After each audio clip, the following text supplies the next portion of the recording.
ఈ మెంతి కూరలో ఎన్ని పోషకాలు ఉంటాయో తెలుసా? తెలిస్తే అస్సలు వదిలిపెట్టరు. ఈ మెంతి కూర తినడం వల్ల మన బాడీలో శక్తి, carbohydrate, protein, fat, fibre, iron, calcium, phosphorus ఇంకా చెప్పుకుంటా పోతే ఇంకా చాలా బెనిఫిట్స్ ఉన్నాయి. ఈ మెంతి కూర తినడం వల్ల మన బోన్స్ బలంగా తయారవుతుంది. ఇన్ని లాభాలుండి కూడా మనం తినకుండా అస్సలు వదిలిపెట్టకూడదు. ఈ మెంతి కూర తినడం వల్ల డయాబెటీస్ రాకుండా చాలా హెల్ప్ అవుతుంది. మెంతి కూర చేదుగా ఉండడం వల్ల చాలా మంది ఇష్టపడరు. అన్ని ఆకుకూరల కంటే రిచ్ ఆకు మెంతి ఆకు. బట్ పిల్లలకి తినిపించడానికే ట్రై చేయండి. పప్పులో గానీ, కర్రీస్ లో గానీ, పుల్కలో గానీ, స్నాక్స్ లో గానీ, ఏ కర్రీస్ లో అయినా గానీ ఇది వండుకొని తినండి, చాలా మంచిది. ముఖ్యంగా బాలింతలకి పాలు రావాలంటే మెంతి కూర పెట్టండి. మెంతి కూర కంటే ఎంత మందికి ఇష్టమో కామెంట్ చేయండి.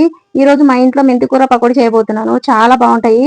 ఈ రోజు సండే స్పెషల్ గా అందరూ ఇంట్లో ఉంటారు కాబట్టి ఇలా చేసుకుని తిన్నాము, చాలా బాగా వచ్చింది. ఈ మెంతి కూరాకుని ఒక్కొక్కరు ఒక్కొక్కలాగా పలుకుతారు. నేనైతే మెంతి కూరాకు అని పిలుస్తాను. బెంగళూరులో అయితే మెంతి సొప్పు అంటారు, ఒక్కొక్కరు మెంతాకు అంటారు, ఒక్కొక్కరు ఒక్కొక్కలాగా చెప్తారు. మరి మీ ఊర్లో ఏమని చెప్తారో కూడా కామెంట్ చేయండి.